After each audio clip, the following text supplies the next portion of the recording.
আসসালামু আলাইকুম সবাইকে। আমি নাফিজ আছি আপনাদের সাথে। EduTock এর পক্ষ থেকে গ্রাফিক্স ডিজাইন কোর্সে আপনাদের সকলকে স্বাগতম। আজকে আমরা যে বিষয়টা নিয়ে কথা বলবো সেটা হচ্ছে ফটোশপের ইন্টারফেস পরিচিতি সম্পর্কে। তো আমরা প্রথমে ফটোশপটাকে ওপেন করে নিই। ফটোশপ ওপেন করার পরে আপনাদের ইন্টারফেসটা ঠিক এমনটা দেখাবে। এখানে বেশ কিছু বিষয় রয়েছে, যেমন এখানে আমরা মেনু বার দেখতে পাচ্ছি, তারপরে নিচে এখানে ক্রিয়েট বাটন, তারপরে ওপেন বাটন, এবং এখানে আমাদের রিসেন্ট কিছু প্রজেক্ট দেওয়া থাকবে, অর্থাৎ আমরা রিসেন্টলি যেগুলো প্রজেক্ট নিয়ে কাজ করেছি সেগুলো এখানে শো করবে। তো আমি এখানে ক্রিয়েট নিউ বাটনে গিয়ে একটা নতুন ডকুমেন্ট তৈরি করে নিই। যেমন A4 পেজ সিলেক্ট করে আমি একটা প্রজেক্ট তৈরি করে নিলাম, এবং এই হচ্ছে আমাদের ইন্টারফেস। তো এই ইন্টারফেসে খেয়াল করেন প্রথমে আছে হচ্ছে ফটোশপের আইকন, এরপরে আমাদের পুরোটাই একটা মেনু বার, অর্থাৎ হচ্ছে ফাইল থেকে হেল্প পর্যন্ত যে বারটা এটাকে বলা হয় মেনু বার। মেনু বারের নিচে থাকে হচ্ছে অপশন বার।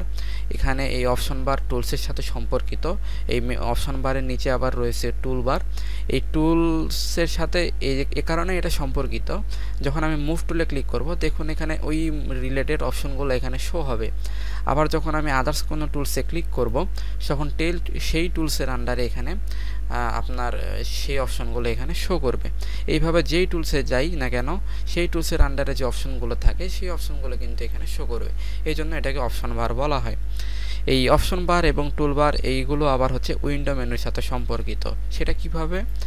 এই যে দেখেন এখানে অপশন এবং টুলস রয়েছে। আমি যদি অপশনটাকে হাইড করে দেই, এখান থেকে যদি আনটিক করে দেই, তাহলে দেখেন এখন কিন্তু অপশন বারটা এখন আর নাই।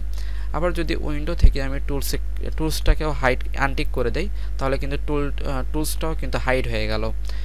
আবার যদি আমি এখান থেকে টিক মার্ক করে দেই তাহলে অপশন বারটা শো হবে। আবার যদি টুলসে ক্লিক করি তাহলে কিন্তু টুলস বারটাও শো হবে।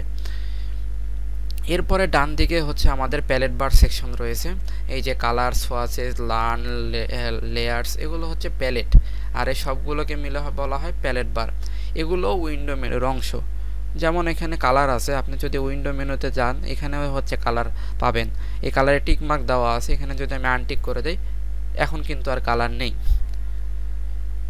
আবার আমি কালারকে টিক করে দিলে কালার আসবে। এভাবে আপনি এখানে যত কিছু আছে সবগুলোই আপনার হচ্ছে এই কালার, এই উইন্ডো মেনুর অংশ। এখান থেকে আপনি আপনার মতো করে এটাকে সাজিয়ে নিতে পারবেন। তারপরে রয়েছে সাইড বার, এটাকে আপনি সাইড বার বলতে পারেন।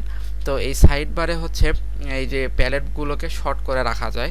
যেমন হচ্ছে কালারকে যদি আমি ড্র্যাগ করে যদি সাইড বারের মধ্যে এনে ছেড়ে দিই তাহলে কিন্তু আমার কালারটা শর্ট হয়ে যাবে, কালারটা কিন্তু শর্ট হয়ে যাবে। এভাবে চাইলে আপনি এই যে কোনো প্যালেটগুলোকে এখানে শর্ট করে রাখতে পারেন।